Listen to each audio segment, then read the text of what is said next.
May gaganapin na Blue Ribbon Committee hearing ngayong umaga. Ang naka-print dyan sa Blue Ribbon Committee, ang kapatid ni Senator Alan Peter Cayetano na si Senator Pia Cayetano. Habang ang kanyang subcommittee chairman naman ay si Senator Rodante Marcolita. Saan gaganapin itong Blue Ribbon Committee hearing ngayong araw o ngayong umaga magsisimula? Depende sa kanila. Gaganapin ito sa labas ng Senado. Ulitin ko, gaganapin ito sa labas ng Senado dahil nga nagkakaumpugan yung dalawang grupo ng mga senador dyan sa loob ng Senado. Bali ngayon, dalawa ang ating Senado.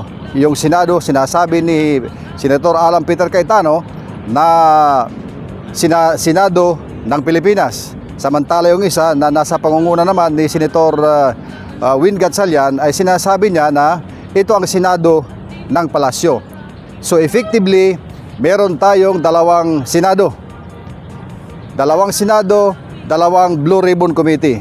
Blue Ribbon Committee na nasa Cayetano Block at Blue Ribbon Committee na ngayon ay nasa new majority, yung 12 na mga senador, at ang committee na yan ay nasa pangangasiwa bilang chairman ni Senator Erwin Tulfo.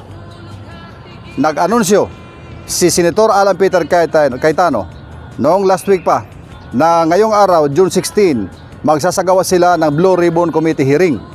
At yun ay gaganapin sa labas ng Senado. Pangalawa, naglabas naman ng pahayag si Senator Erwin Tulfo na walang mangyayaring Blue Ribbon Committee hearing. So, magkasalungat yung dalawang pahayag ng dalawang committee. As of today, ang rekognisado, acknowledged by the President by President Bongbong Marcos na acting Senate President ng Senado ay si Senator Win Gatchalian.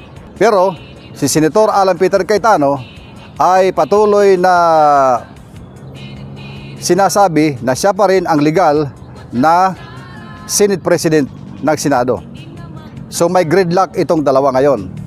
Ang aabangan natin anong mangyayari sa gaganapin na Blue Ribbon Committee hearing ngayong araw ng Cayetano Block na mga senador. At ang sabi naman ng iba na mga nagkokomentaryo, kung gaganapin man nila ang Blue Ribbon Committee, ito ay hindi official dahil wala itong basbas galing sa recognized na Senate President.